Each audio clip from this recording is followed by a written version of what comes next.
Hi friends, ഇന്നത്തെ വീഡിയോയിൽ പറയുന്നത് സ്ത്രീകൾക്കൊക്കെ വളരെ എളുപ്പത്തിൽ ചെയ്യാൻ പറ്റുന്നൊരു രണ്ട് ടിപ്പുകളാണ് കേട്ടോ.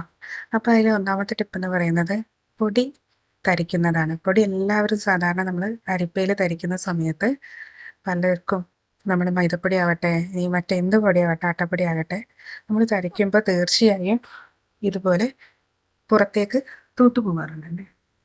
അപ്പോൾ ഇതുപോലെ നമ്മൾ ഏത് അരിപ്പ വെച്ച് അരിക്കുമ്പോൾ ഇങ്ങനെ ചെയ്യാറുണ്ട്. അപ്പോൾ ഇതുപോലെ പൊടി പുറത്ത് പോകുന്നത് തടയാനായിട്ടുള്ളൊരു സിമ്പിൾ ടിപ്പാട്ടോ ഞാൻ നിങ്ങൾക്ക് ഷെയർ ചെയ്യുന്നത്. ഇതുപോലെ പുറത്ത് പോകാതിരിക്കാൻ ഒരു തുള്ളി പോലും പുറത്ത് പോകാണ്ടിരിക്കാൻ ചെയ്യാൻ പറ്റുന്നൊരു ടിപ്പ്. അപ്പോൾ ഇതുപോലെ നിങ്ങളൊരു ഗ്ലാസ്സിലാക്കുക. ഏത് ഗ്ലാസ് ആയാലും മതി കേട്ടോ. കുപ്പിയുടെ ഗ്ലാസ്സോ സ്റ്റീലിൻ്റെ ഗ്ലാസ്സോ ഏത് ഗ്ലാസ്സായിട്ട് ഇതുപോലെ അരിപ്പ വെച്ചതിന് ശേഷം ഇതുപോലെ കമഴ്ത്തി വെക്കുക. അഥവാ ഗ്ലാസ്സിൽ വെക്കുന്ന അതേ പൊടി അതോടൊപ്പം തന്നെ നമ്മുടെ അരിപ്പയിലേക്ക് കമഴ്ത്തുക. ഇതിപ്പോൾ ചായയുടെ അരിപ്പാണ്, ജ്യൂസിൻ്റെ ഒക്കെ അരിപ്പാണ്. ഈ ഒരു അരിപ്പ വേണമെന്നില്ല, നിങ്ങൾ ഏത് അരിപ്പയാണോ യൂസ് ചെയ്യുന്നത് ആ അരിപ്പയിൽ ഇതുപോലെ ചെയ്താൽ മതി കേട്ടോ. അതുപോലെ തന്നെ ഗ്ലാസ് അതേ പൊടി തിരിച്ച് കമഴ്ത്തുക. എന്നിട്ട് ഗ്ലാസ്സോടൊപ്പം തന്നെ ഇതുപോലെ നന്നായിട്ടൊന്ന് ചെയ്ത് കൊടുക്കുക. അപ്പോൾ അങ്ങനെ ചെയ്ത് കൊടുക്കുകയാണെങ്കിൽ ഒരു നുള്ളു പോലും പൊടി പുറത്തു പോവില്ല കേട്ടോ. അപ്പോൾ അത് വളരെ യൂസ്ഫുൾ ആയിട്ടുള്ളൊരു ടിപ്പാണ്. പ്രത്യേകിച്ച് സ്ത്രീകൾക്കൊക്കെ ഈ ഒരു കാര്യം ശ്രദ്ധിച്ചാൽ മതി.